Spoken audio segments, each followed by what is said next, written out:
Daniele Stival, assessore regionale ai flussi migratori, ha descritto con una battuta ma significativa questo raid, Ostrega che raid. Sì, un Ostrega che tour, visto che c'è Ostrega in tour, l'associazione Ostrega che presenta una interessante iniziativa, quella di congiungere tutti i nostri coregionali che ci sono nell'America Latina, quindi Brasile, Uruguay, Argentina e Cile. Sono 4 delle regioni, anzi 4 degli stati dove maggiore è la presenza dei veneti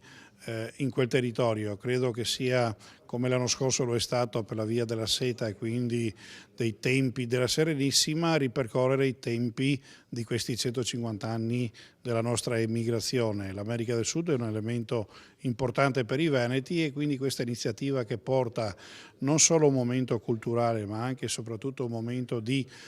far conoscere il Veneto come adesso, sia dal punto di vista economico che enogastronomico, senz'altro sarà positivo per far crescere e far conoscere ancora meglio come è il Veneto adesso rispetto a questi 150 anni di emigrazione che c'è stata.